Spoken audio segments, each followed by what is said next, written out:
Hey guys, my guest tonight, John Olsen, is going to share some strange tales about the state of Utah with us. We'll be right back.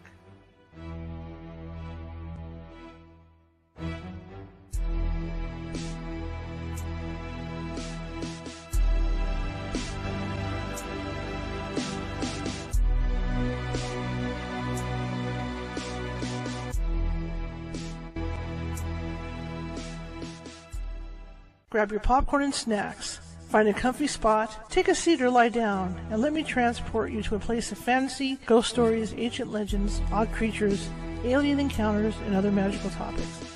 You may even decide to join the conversation. From faraway lands to your own backyard, with a small dash of pixie dust. Turn out the lights and open your minds. The journey is about to begin. Good evening, everybody, and you got more of a view than I figured you would get tonight. I'm so sorry. I don't know what possessed me to hit that button instead of the intro button. Go figure. You guys got a closer view of my black eye than I really wanted you to get. See, I'm still in glasses. My name is Charlotte. I'm going to be your host for the next hour. I'm still in glasses until this black eye heals, but at least you guys got a closer up view of it. See, I can go a little more like that. I don't know, but it is healing. It is starting to heal. Just remember this: if you have one of those steel security doors, screen doors in front of your regular front door, try not to fall headfirst into it, and then you won't have these problems. Just like the hat. The hat has to be on really loose because there's still one spot left. And this all happened Saturday, right?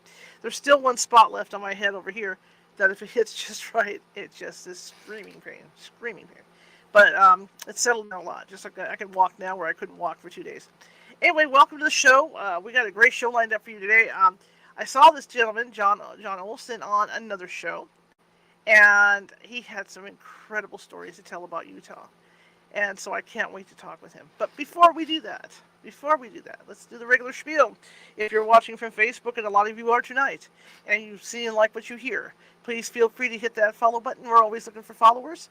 Also, during the show, feel free to come into the chat room, chit-chat amongst yourselves, and give me a thumbs up. Show me some love. I want to see some love. What that does is that puts us into the attention of the main computer at Facebook, or the powers that be that are running the computers at Facebook, and it puts us up higher in what they call the FYP. Okay, and when they see bigger numbers with you guys sharing the show and all this, it goes through the FYP. FYP is the For You page. Okay, when you're scrolling down Facebook and you get down to the reels, right? Because they've got reels right there. You get down lower, and all of a sudden you see these things that are suggested for you. That would be the FYP run. Okay, that's the For You page. So this is where we'll end up showing up in different For You page feeds. And that's what we want, right? We want this thing to share out. Like if you're at home right now, and there's people in your house that you think might be interested in this show, tell them to come on over and share the show. Okay? Share the show with them. Because that's what this is all about, is getting the word out about our show, right? Okay. Same thing with YouTube. If you go to my YouTube page, I have more than 1,100 videos over there. They're all of this show. And they all have varying topics. I am a journalist, photojournalist in real life. So I like to vary the topics. It's not always paranormal stuff. I cover heavy-duty news items as well. And you can see that over there. But the thing is, there's so many over there, it's mind-boggling. So what I've done, I tell you, it gives me a migraine when I go through there. What I've done is I've started to categorize them into folders, and I'm just about done getting them caught up. It's taken me a good 6-7 months to do this, And you can go to that particular folder. Like if you're into cryptids, look for the folder on cryptids, click on it. You'll see all the guests that have been on and what the topics were. Just click right on in. Just like if you're into medium Nancy Matz, who's on here on Fridays, same thing. Go to her folder. You can find whatever topic you want. So that's a little help to help you guys out over YouTube because it's just so overwhelming. And again, if you haven't subscribed yet and you like what you see and hear tonight, please feel free to subscribe. We are one subscriber away from 900, which puts us 100 away from hitting that 1,000 mark. But what's interesting about all this is, all my followers are spread across the internet because I've got around 4,000 subscribers, 4,000 people following me at Facebook, off of through my various pages, and we're averaging a lot of downloads over at our main RSS feed. Then you got YouTube where we're going to be hitting 900 subscribers. I've got TikTok where I've got 2,500 or almost 2,800 subscribers over there. So I mean, it varies across. I've got a lot of people following me and stuff, so it's kind of exciting and unique. And I also made an announcement as well about the Patreon. Okay, all that's been changed. It's not changed officially for you guys to see on page. I want to run a special ad during the show, explaining to you guys what the Patreon's about and stuff. So I'm waiting for this stupid black eye to go away, so I don't have to wear my glasses to do it. Okay, that's done. I've shut up now. We have a guest who's waiting patiently in the green room. Like I said, he has some really cool stories to tell, and I think you're going to enjoy this. Let me bring in John Olsen and get the show on the road.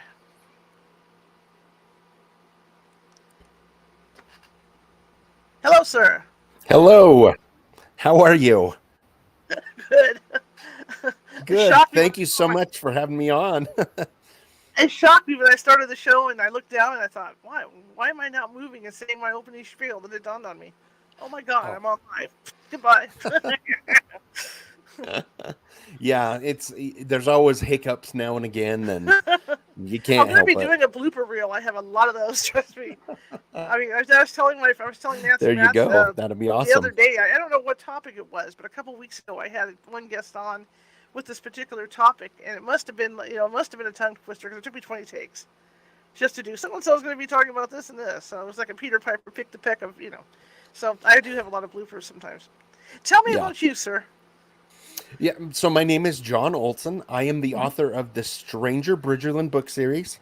My latest book, which is book 8, is called Stranger Utah, and I collect stories from all over the world. This book happened to be from Utah, which is actually where I'm from as well.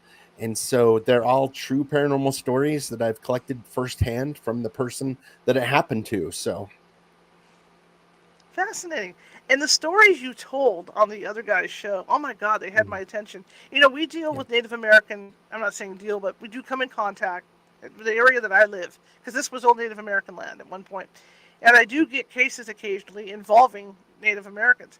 And the story you told, about the anthropologist, the archaeologist that was up there, that was digging around, what a fascinating story.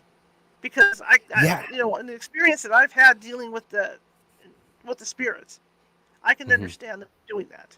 So I'll let you tell the story, but I can fully understand them because they're very possessive of their land. You can't blame them. It's their land. And all right, I'll let you tell the story. But I'm just saying, I can understand. No worries. Yeah. So I was actually really excited to get this story. I got it from a little backstory. One of my friends contacted me and said, "Oh my gosh, I believe it was his father-in-law or someone through his family had this amazing story, and I should contact them." And I did, and through his son, I was able to contact him. And basically, he had spent his life as an archaeologist. In the 70s, he was still a student at a university, but working his way to being a professor or getting his PhD. And at the time, they were working a Anasazi ruins near the Four Corners of Utah. And as they're working this site, the first thing that started happening is if they ever stayed too close to dark or, at dark, there were these huge orbs that would show up and basically chase them out to dig and down to the main road. And that was the first thing that started. That was really scary, and kind of hairy. And one night, he was the last one there, and he was cleaning up and doing a few things. Everybody else had left. And he started hearing footsteps and sounds all the way around the dig. And it started making him really, really nervous. And so eventually he started walking back towards where he was parked, and he could hear something following him. And it was getting dark, and he couldn't see well. And he ended up running all the way to his vehicle and then driving off, the whole time hearing this thing chasing him. And the next morning he called the head of the dig, the archaeologist in charge of the dig, and told him what had happened. And so first thing in the morning, both of those two went down before anybody else did. And as they're walking to the dig site, they noticed that they could see his footprints running down the trail, and these enormous wolf prints that were right behind him, following him down. And there really aren't any wolves, especially at this time in southern Utah. There are wolves Mhm. that have been introduced, but in the 70s there were no wolves. Mhm. And so they followed the footprints of this wolf, and it came down to the parking area where he'd gotten in his car and driven off. And then the footprints turned and started walking off into the desert. So the both of them followed it for a while out there, and right before their Mhm. eyes, as they followed the prints, they changed from wolf prints to barefoot prints, bare human prints, and then run off into the desert. And he's really in shock because he's like, I'm seeing the proof right in front of my eyes. And Mhm. he was trying to talk to the head archaeologist, and he did not want to talk about it. He did not want to talk about it and wouldn't talk about it. And that day, he brought all of the students and everybody together and said, the new rule is nobody's out here until an hour after light, and Mhm. everybody's out here an hour before sunset, and that's the rule. And so, and the head archaeologist would never really talk about it, but um, Mhm. what I love about this story is that it's somebody based in science. He's Mhm. been an Yes. archaeologist. He's all this, and yet he's like, no, I saw with my own eyes this Mhm. kind of weird stuff, which I just absolutely love that part of the story. Mhm. Mhm. I find it interesting because we were investigating a hotel up here in the Gold Country, and one particular investigator who has sensitive abilities, but she was new at it, so everything was coming at her. But it was interesting because we actually got photos of an orb attacking her back, Wow. and she was complaining of Yeah. back pain, and we actually got the photos of the impact. So like when I heard that story, I mean that just totally got my attention because I thought, oh my god, that does happen. Yeah. It does happen. Yeah. Yeah. And not far from here, from where I live, um, is one of the biggest massacres in the Western history. It's called the Bear River Massacre, where a group of soldiers from California came in and just slaughtered an entire village. And I have a lot of paranormal stories from there, including Mhm. orbs, including people, and all of this stuff. I am eventually going to write those.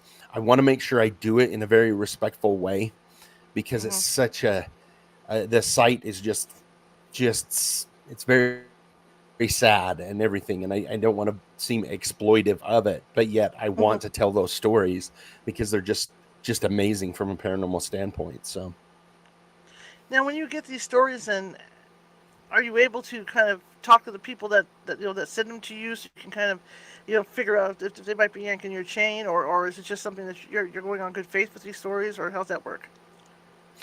so usually when people contact me, um I'll email back and forth, and then I'll get on the phone or on Skype and have a conversation and let them tell me their story so I can take notes, and then I can ask them Mhm. questions.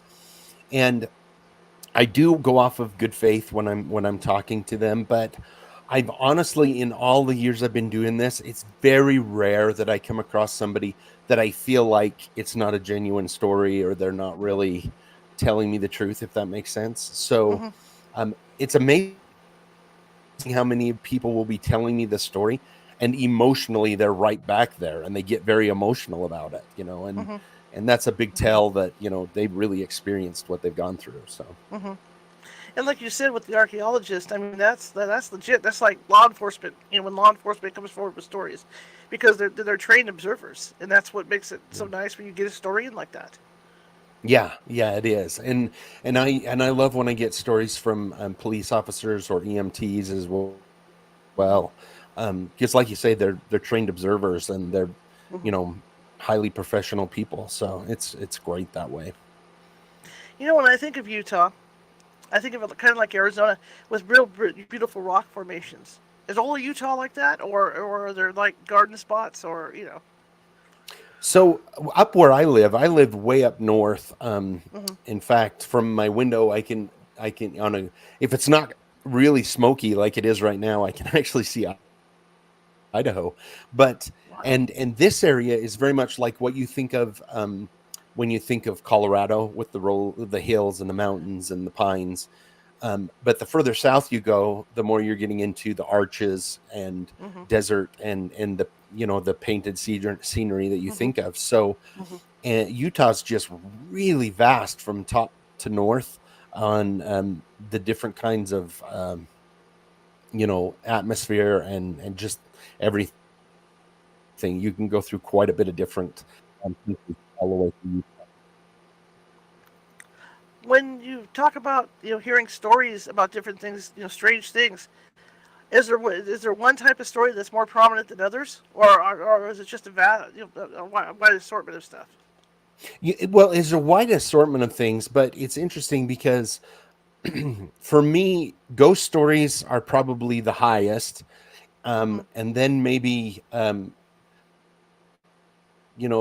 Bigfoot and UFOs are kind of in the Mhm. middle, and then it gets a little bit more rare are things like glitches in the matrix, which actually I'm getting more and more of those, but Okay. glitches in the matrix or phase stories are very rare, but I absolutely love them when I can get them, which Mhm. is when I first started this 30 years ago, there's no way you could have convinced me that I would get real phase stories, and Mhm. yet I've gotten real phase stories and talking to the people, which is just amazing. So yeah, there's definitely a lot more ghost stories out there, Mhm. and it does thin out, but there's a wider range of stories that I get, and I like to put all of those different ones in my books when I um, do publish them. So Tell me about glitches in the Matrix.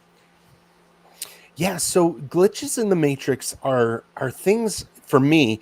They fall under categories that don't necessarily they don't fit in any other category, like UFO or glitch or cryptids or ghosts. And so it may be like a time jump or even Mhm. missing time could fall under that as well. Mhm. I've interviewed several people like that. The other one that falls under that category is what I call personal Mandela effects, which Mhm. means something that people remember is now different than what it was growing up. One of my favorite stories about that, um, it's not in my newest book, but one of my other books was a gentleman in Colorado who contacted me and basically he said he graduated from high school in the early 90s.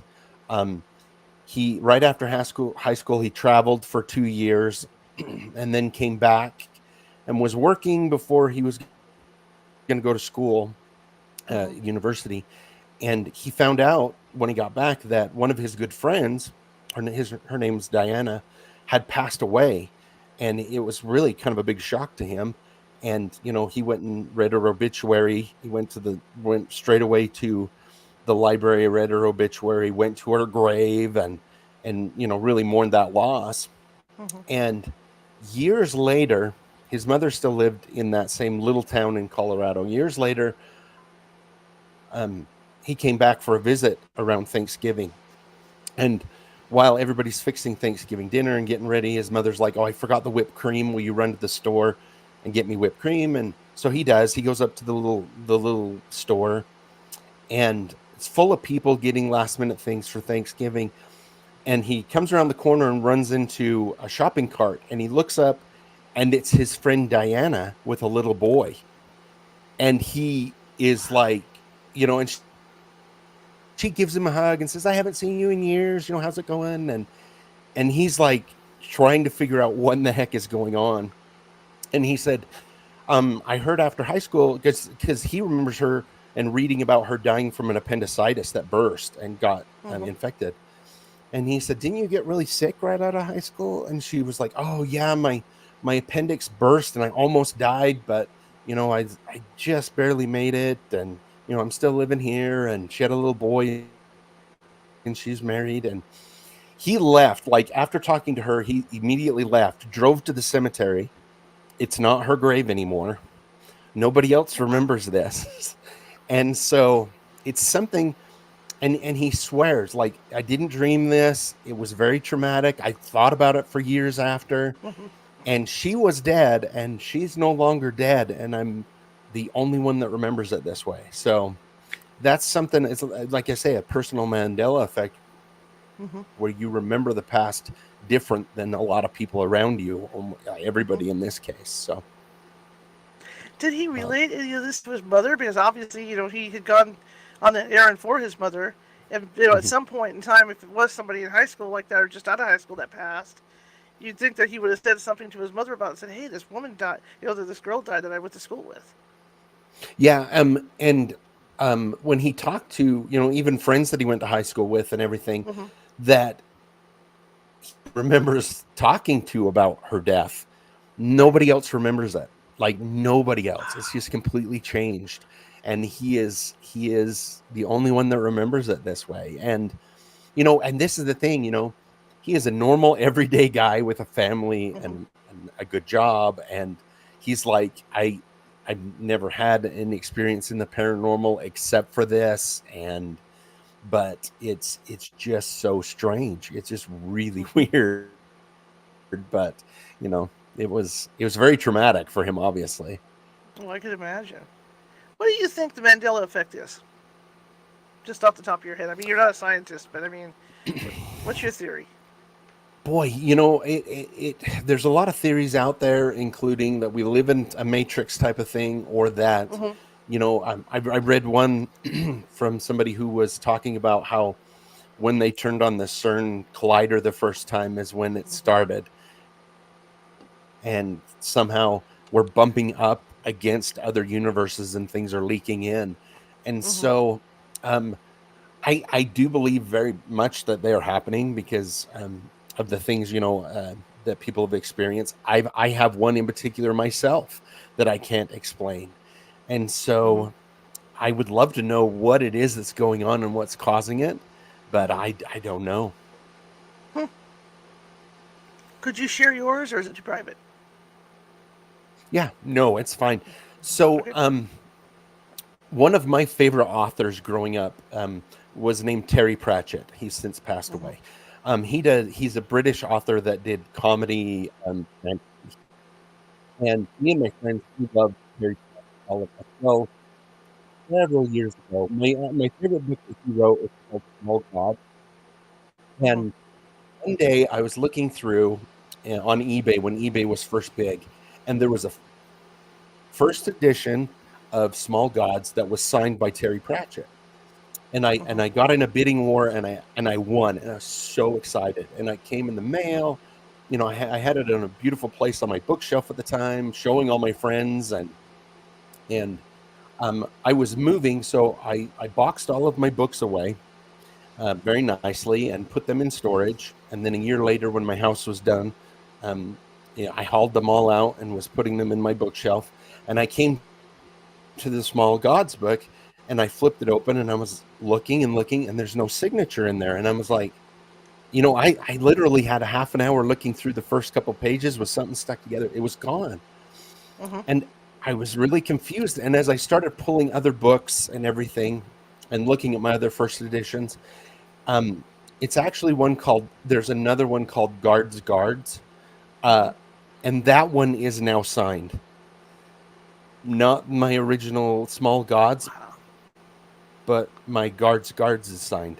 And I'm telling you, it was not there. It was in the other book. Hmm. How it's moved or why it's moved. And I know I didn't imagine it because it was my favorite book. And I remember distinctly showing it to my friends and being so excited. And it was the prize of my book collection. And so Hmm. to have that move and be in a different book now, I have no idea. That's so weird to Do me. you think, like you say, with that super collider thing out there, in CERN, do you think that we are slipping back and forth and we don't realize it? That's what a lot of people talk about. That a lot of Hmm. people talk about that.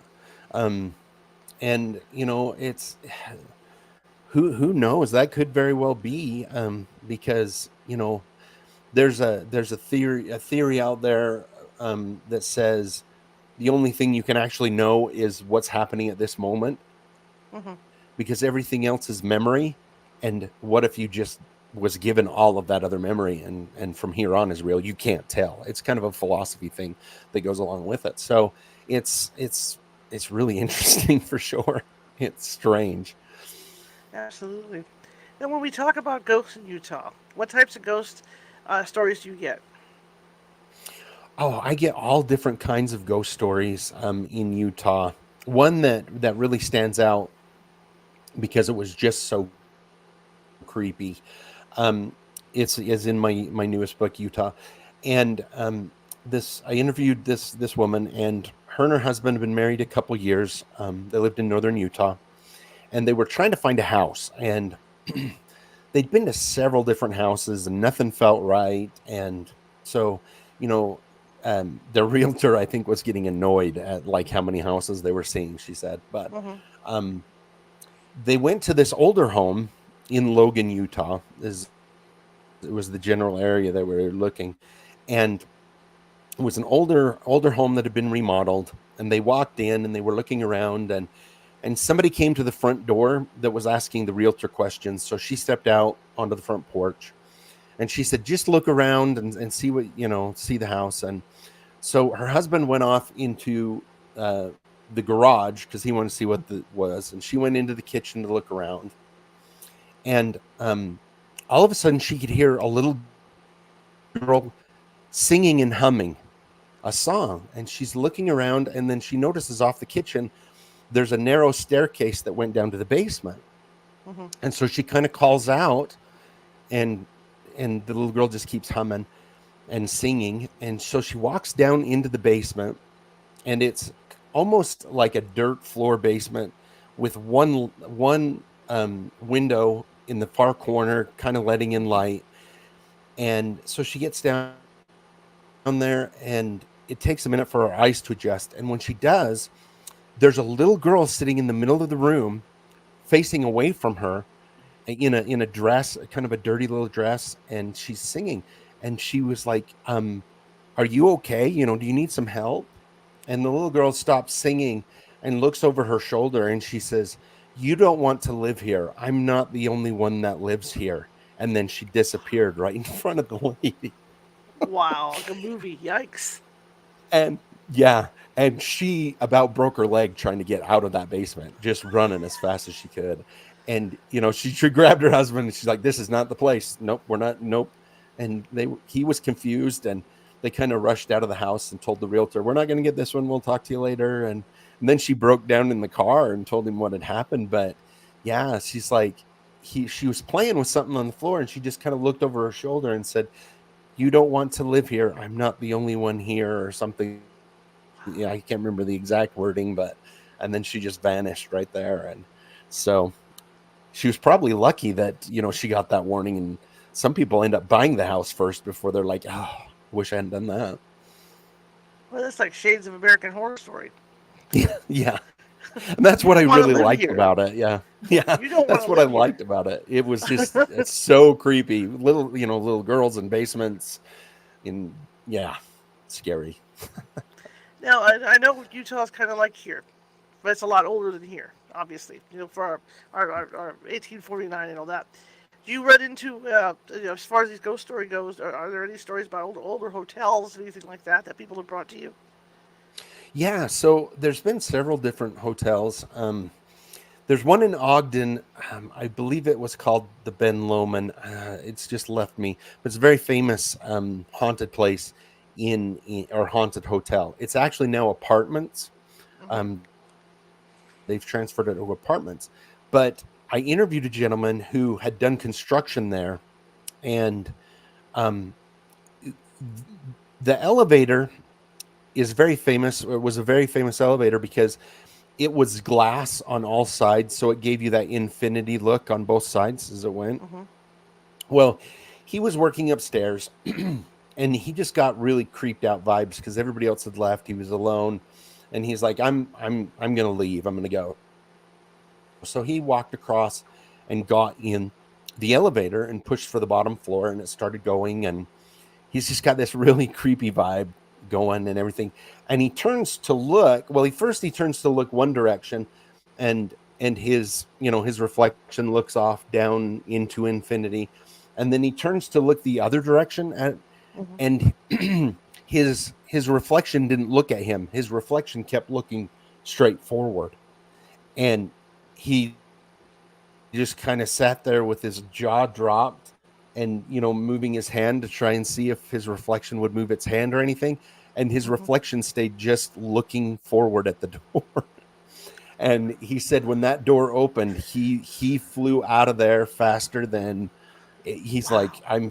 I it's funny, people were asking me what was wrong as I ran past the thing. I'm like, and it was all he could do to come back. The boss to talk him into coming back, but he never went anywhere alone from then on. But Wow. I wouldn't that have was either. definitely a creepy one. So yeah, That is creepy. That is you creepy. don't How expect many? your reflection not to do what you're doing. Ugh. So Ugh. Well, that's like the stories of the doppelgangers too. You're standing there in mhm. front of a mirror, and then next thing you see, your face is looking over your shoulder. Yeah, yep, Wow. yep. So here's the question then, because I know the doppelganger legends over in Ireland and those places are, if you see one, that means it's an impending death. Obviously, this guy survived, right?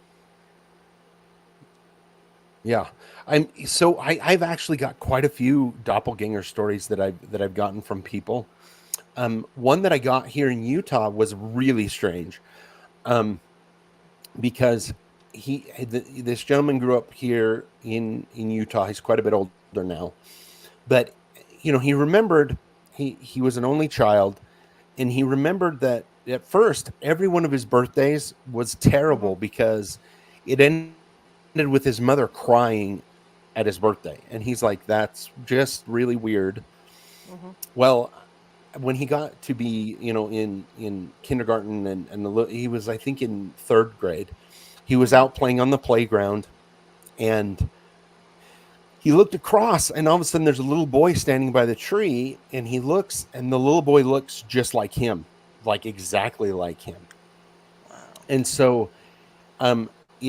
but he had like dark circles under his eyes, and a mean look on him. And so we went to go try and talk to the little boy, and the boy walked behind the tree and disappeared. And he's really upset. And when he got back to class, there was a note that he was to go to the principal's. He went to the principal's. His mom picked him up, and his grandmother had passed away. And later on, he tried to tell them what had happened, and his parents brushed it off, and he kind of lost track of it because in the grief with his loss of his mother. Mm-hmm. Well, later on, he had another vision of it, later on in junior high school, of this individual who disappeared again, and then he lost another family member, and then in high school, the same thing. He saw it, and thought, well, when he was in high school, he was a senior in high school, he saw this individual at the mall, tried to catch him. He was gone. He freaked Mm-hmm. out, got home. Nobody had died, but he broke down and finally, told his dad what he'd been seeing all these years. And his dad got a really creepy look on his face and weirded out, and explained to him that he had an identical twin brother that had died during birth. Wow. And so he thought, well, it's my identical twin brother. Why is, he's tormenting me? Well, he grows up, gets married, and has this fear of seeing, this identical twin again. And Mm-hmm. he does see him again when he's at work one day. He's much older, Mm-hmm. and apparently, his mother died at the same time. And he's trying to explain to his wife all of this, that his twin brother is, haunting him and is this harbinger of death. And she convinced him to go see a psychic Mm-hmm. and a healer. And through her and some other things they did, they actually found out it was not his twin brother. It was an entity that had taken his form and his twin brother's form to kind of torment him, which I Wow. know sounds really weird. But he still lives in fear of seeing this thing because it is a Mm-hmm. harbinger of death for Mm-hmm. him. And so it's very interesting and intricate story that I got from this gentleman. I just wonder why the psychic wasn't able to help him, to deal with this thing. Well, You and never she know. did help a lot, knowing that it's Okay. not like not not an actual, it's not his brother. It is Mm-hmm. something trying to do that. And from what I understood, she gave him some stuff and some stuff to do on his own that would protect him from Mm-hmm. all of this, I guess. So Mm-hmm. from when I talked to him, had been since he had visited with her, he had not had that, seen that entity Mm-hmm. again that was like that, but it was still kind of always a fear that he had, which I would Mm-hmm. imagine after Mm-hmm. growing up like that. So I remember years ago we traveled to Europe and we were coming back, and I think it was Heathrow Airport. And I was sitting there having a sandwich, and I saw myself way off in the distance, like across the terminal. And it was definitely me, and I thought that was kind of creepy. Back then, I didn't like look into this stuff, but now, mhm. now that I've got hindsight, I'm like, wow, I saw Yeah, myself. So you never know right. with stuff. What about Yeah. cryptids? What about cryptids out there? Yeah, so Utah has a lot of actual cryptids. It's Mm-hmm. there's several hot spots that I have figured out, just from interviewing people.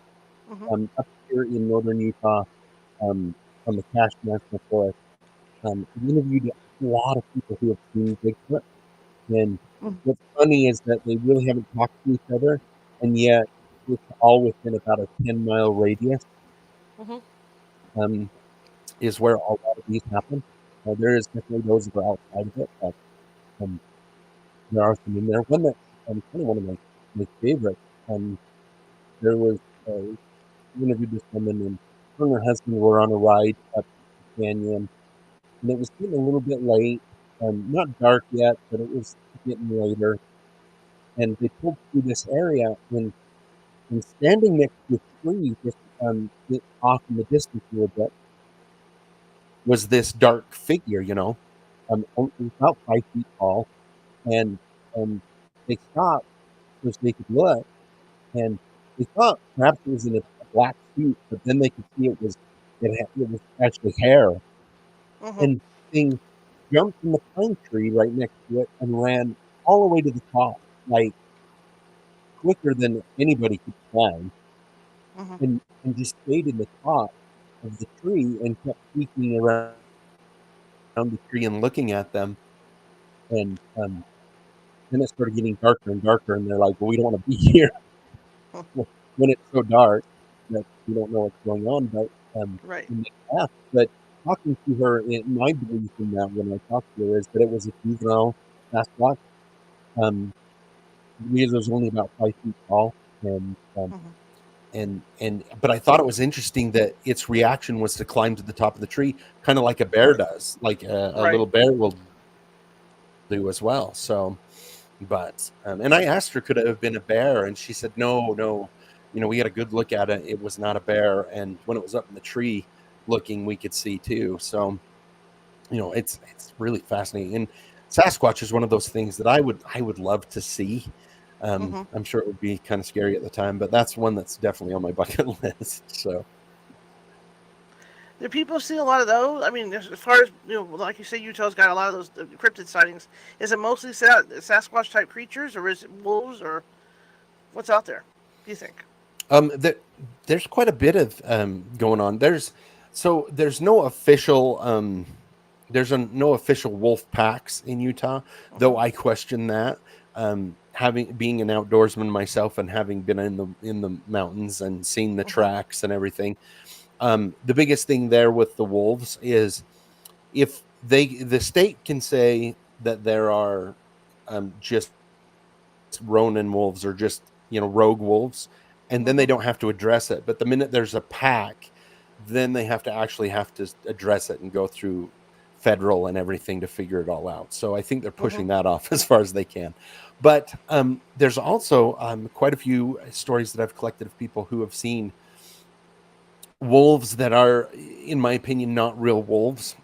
For Mm-hmm. example, I interviewed a young woman who was working in southern Utah, southeastern part of Utah, and she would take her Jeep and go off into the mountains and take pictures. And one night, as she was taking pictures and everything, and it was getting darker, um, she got in her Jeep because she was starting to feel really creeped out, Mm-hmm. and out stepped a wolf that would walk down and walked around her Jeep, but from her door, which was really high, it's a higher Jeep. Mm-hmm. The back of the wolf was higher than her door on her Jeep. It was the size of a small horse, not a wolf. And it kind of walked around her Jeep, and as it was growling, she said she could feel the vibration in her chest. And then it finally left, and then she left. But I think that that was something more along the lines of more of a skinwalker, or Mm-hmm. possibly a dog man or something of that nature. It definitely was not a natural wolf. I honestly, because it would have to have been a dire wolf, which is extinct. It's being that big. So, Mm-hmm. If so you were if you were to go out right now, out into the wilderness out there, what would you like to find? With everything that everything that you've researched, what would be the creature that you would like to meet the most? I think Sasquatch would be what I Mm-hmm. would love to see. Um, for the most part, and I've interviewed a lot of people, it's never Mm-hmm. it's never aggressive in a lot of cases, but sometimes it can be if you're in the wrong place. But Mm-hmm. I think that would be what is definitely the top of my list of what to Mm-hmm. see would Mm-hmm. be Sasquatch for sure. Have you ever had a ghost experience on your own? Yes. So what got me started in all of this, which is what I should have started with, but I That's grew okay. up in a home that was built in 1883, and so it was very paranormally active. And Mm-hmm. as a kid, I saw full body apparitions. I saw stuff move. I heard voices, footsteps, you name it, went on in this house. But we weren't allowed to talk about it as kids because my parents were afraid that people would think we were crazy if we said we Mm-hmm. grew up in a haunted house. And so that's what got me interested in it. And then later on, as I became a teenager, I actually had friends have experiences in the house. And I had to admit, yeah, my house is haunted. And then they wanted me to tell stories at parties. Mm-hmm. And then people started bringing me their stories, and that got me interested enough to go out and hunt down stories. And, for years it was a lot harder, obviously, because I had to hunt down the Mm-hmm. person. And now, thanks to my website and stuff, people can contact me. So, but yeah, I had, like I said, full body apparitions of a farmer who was very tall with overalls and a white button up shirt and a wide brim hat. As little kids, we called him the man in the hat because that was very prominent. But Mm-hmm. the whole family has had experiences like that. My parents still own the home that I grew up in, and there are Mm-hmm. still things to today that happen there. So Wow. So everybody in the family's seen stuff. That's cool. yeah, That's really even cool. even grandchildren at this point have had experiences at grandma and That's grandpa's cool because house. sometimes you So don't find that. Sometimes it's just either a kid or the kids, and then as they get older, it sort of gets put in the background, and there's no other witnesses. That's yeah, fascinating. yep, yeah. Fascinating. What do you think is the most active area in the state of Utah for either apparitions or UFOs or whatever? So for paranormal Mm-hmm. ghosts or paranormal or orbs, I would have Mm-hmm. to say Logan Canyon up here. I have just gotten so many stories of orbs and kind of ghostly apparitions up there. As for UFOs, of course, you've got Skinwalker Ranch that's here in Utah. Mm-hmm. And that whole area, which is, Vernal is a city not too far from there. Um, if you talk to the people in Vernal, they say everybody's seen a UFO or you haven't lived there for 6 months. So that's, is very much a Wow. hot spot for UFOs in that area. I've gotten some really good stories out of Vernal. There was one a lady that I interviewed, and she was going through this canyon. I don't have the name because it's not right in front of me, but she was driving through it late at night, and she thought the canyon off to her left that Mm-hmm. went down. She was up on the mountain a little bit, and she thought the canyon was on fire because it was glowing. Mm-hmm. And so she stopped to find out the area because she was going to call as soon as she got home to report the fire. And this just enormous UFO climbed up out of the canyon in front of her, and then over past her, and then took off. It was and was gone. But and it was an enormous, and it was glowing that orange color, which is why she thought that there was a forest fire down there. Mm-hmm. But so Mm-hmm. Have you had anybody come to you, like you said, you hear a lot of these UFO stories? How about abductions, anything like that? no, so I haven't ever talked to anybody who's had an abduction before. Mm-hmm. At least as far as I know, because Mm-hmm. I have talked to people who've had missing time and things of that nature. Um, I do have one story from a gentleman, which is also one of my favorite ones. He and his buddy used to in the 70s and 80s would do a lot of hiking in what's called the Uinta Mm-hmm. Basin, Uinta Mountains, which is in the center, right down the center of Utah. They would just go exploring. They love to just go exploring on the weekends. Well, they had hiked up. I think it's a good 4 or 5 hour hike up to this little lake up there, and they set up camp and they went to bed. And he'd just gone to bed when there was a flash of light, and his buddy came into his tent and said, "Hey, there's something down at the lake." And so they both got up and got their shoes on and kind of walked down to the lake, and off towards the northeast Mm-hmm. is just an opening where it's just sagebrush. There's no trees near the lake. And they look, and they're like, what it looked like one of those Airstream trailers from back then, the silver Airstream trailers. Mm-hmm. And there were windows and everything, and they could see people moving in the windows, and the door opened, and there was a gentleman that stood in the door. It was really bright inside, so they could only see the silhouette. Mm-hmm. And they're like, "Oh, we hiked all the way up here, and somebody's put a road in up here, obviously, because the trailer, somebody's pulled a trailer up here." And so they just watched for a few minutes, and then they went back and went to bed. And the next morning they got up and they said, "Let's go down and talk to those people and find out where this road is, because somebody's put a road in up here." Mm-hmm. And they went down there, and it's gone.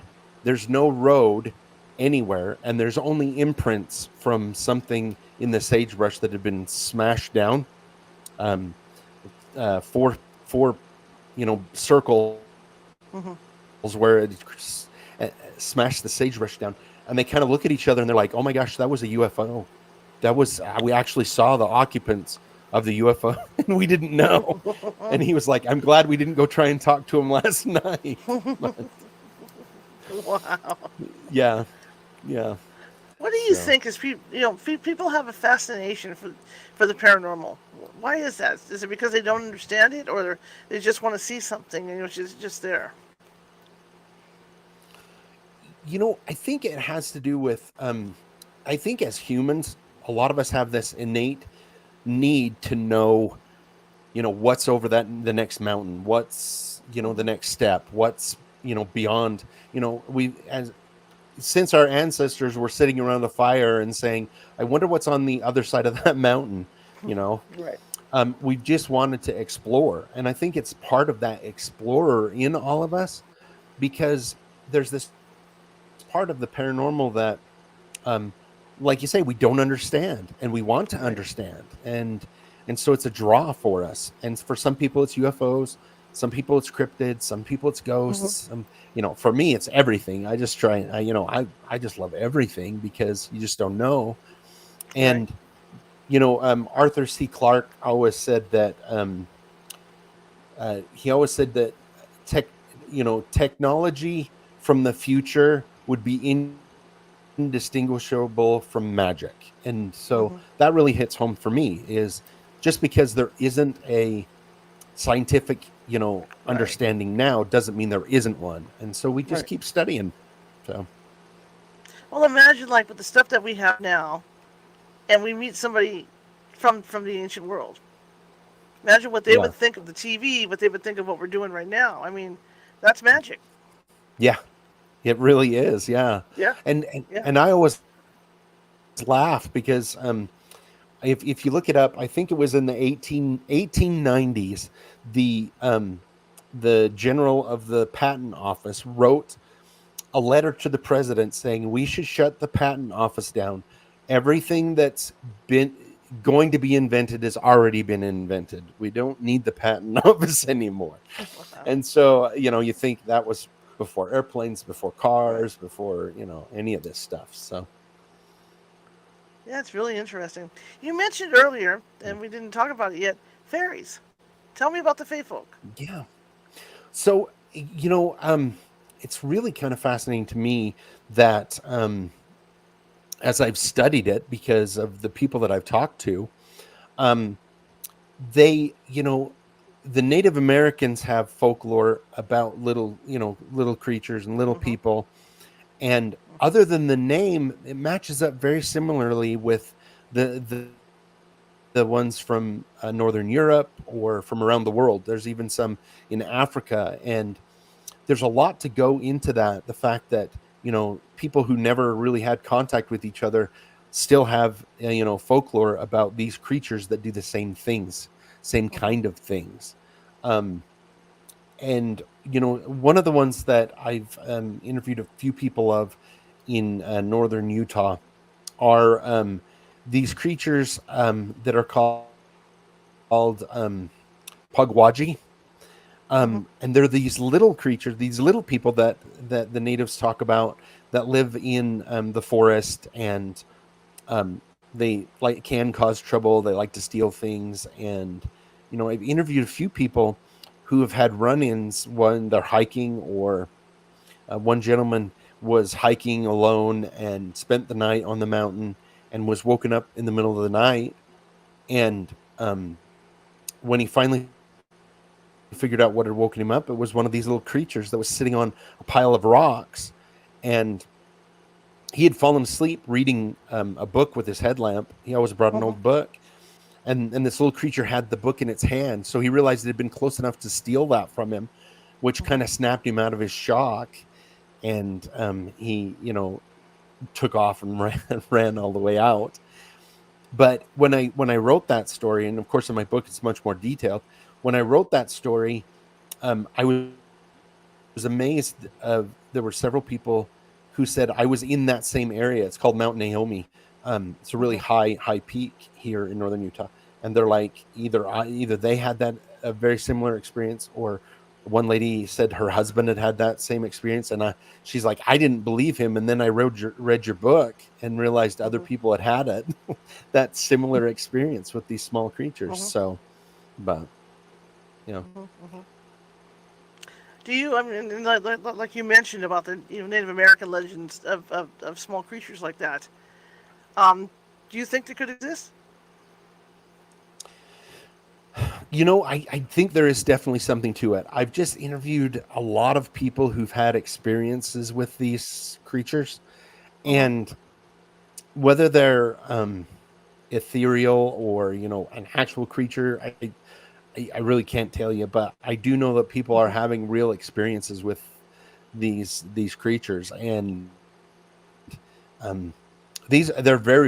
They're very rare when I get the Mm-hmm. stories, but because of that, I actually really love getting them, obviously. But Mm-hmm. I don't have an answer of what they are. I can say that the people I've interviewed are very genuine when they talk about their experience. Absolutely. And then there's the stories too, and I don't know so much in the United States, but over in Europe of little kids that get taken by them. And they go underground, when they're having Yes, conversations with these yes. parents, and they get released and they tell their parents and stuff about what happened. I find that really interesting. Yeah, I think that's really fascinating too. The other thing that I find really fascinating is if you go into the folklore stories, Mm-hmm. how people who in the stories have interactions with these fairies or people of the woods end Mm-hmm. up with missing time. Some of them Mm-hmm. they think they're visiting for an hour or two, and they're missing for a Mm-hmm. year, when they come Yeah, back. And so the time dilation, which is also what people are experiencing now, is fascinating to me. absolutely. So what's next for you? I'm starting on my next book. Um, Mm-hmm. I I believe I think I've narrowed it down, and I'm finally going to do Stranger Idaho because I'm getting quite a few stories from That's Idaho, and I cool. have quite a few stories from Idaho. Mm-hmm. So that'll be my next book. I'm also working on trying to get it together to do a documentary on the home that I grew up in. Mm-hmm. So I can interview, my parents and my siblings, and do some of the background of the area there, and the findings that I've done. I think that would be really fun to do that. I just finished a documentary this spring with a group out of Salt Lake, Mm-hmm. about paranormal Utah, and that will be out. They're going to take that to some film festivals, and go through there. So that was a great to work with them on that. And then of Mm-hmm. course I've got quite a few speaking gigs, and if any of your listeners want to know where I'm going to be, that'll all be listed on my website. So Okay. Okay. yeah. And how can people find you? So the best way to get a hold of me is go to strangerbridgerland.com. Mm-hmm. You can find all my books on Amazon. They're Kindle version, softback version, and now on Audible's version. So you can listen to them if you want to as well.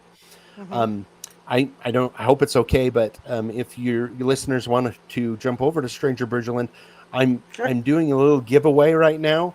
If you Mm-hmm. just sign up, I'm going to give away an entire set of my books.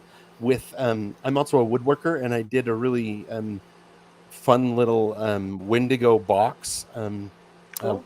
wood box that I will be giving away, and some other fun stuff. So if they're interested, that's free to sign up for that on my website. So Sounds great. And your books are great. I've read a couple of them. Love it. I love them. I thank can't you wait so to. much. I I really can't wait appreciate to it. really dive into Utah. One last question is: when you are writing these books, like you were talking about, writing about Idaho, where do you start your research? How do you do that? So I have quite a few stories from Idaho right now, just from all of the time Mm-hmm. through there. And a lot of times, what I'll do is I'll contact friends that I have in Idaho, and let them Mm-hmm. know, and because they've always usually have, oh, I heard this great story from this person, and they'll get me in contact with it. Sometimes I'll go on Facebook groups from Mm-hmm. Idaho, like for example from Idaho, and I'll explain what I'm doing, and say, hey, if anybody's got a story, I'd love to hear it. And I Mm-hmm. often get quite a few stories that way as well. So Mm-hmm. that's how I usually start. Cool, cool, cool. Thank you so much for coming on. This hour went so fast. Absolutely fascinating. I would love to have you on again. Yeah, anytime. Let me know. That was awesome. I love it. You do a great job, and it's really fun. So, Thank you so much. Well, you have a great rest of your evening then, and I'll be in touch. all right. Thank you guys so much. Okay, bye bye. Bye. All right, that was great. I love talking to people like him. Love it. I'm not feeling well today. You can just tell I'm just a little off. I don't know if it's the heat or what's going on. Anyway, tomorrow is going to be an interesting show. We have Joan of Angels with us tomorrow, and what are we going to talk about? Angels, angel encounters, and how you can contact your angels and get to know your angels. So that should be an interesting show tomorrow, 6:30 p.m. Pacific, right here. And hopefully I'll be feeling a little better tomorrow. Today I can tell. I can tell. You can tell by my speech and everything that I'm just a little off today. But anyway, yes, tomorrow. If you like the show, share it with 5 people. If you hated the show, share it with 5 of your enemies. We're equal opportunity here, California Haunts Radio. We just want to get the word out about our show. You guys are doing a great job. Let's keep it up. Keep it up. Keep it up. Share, share, share. Anyway, I will see you guys tomorrow at 6:30 p.m. Pacific, and I think we're gonna have a good time. And I hope you enjoyed tonight because I really did too. Have a great evening, everybody. Hey guys, my guest tonight, John Olsen. Look at that. Okay.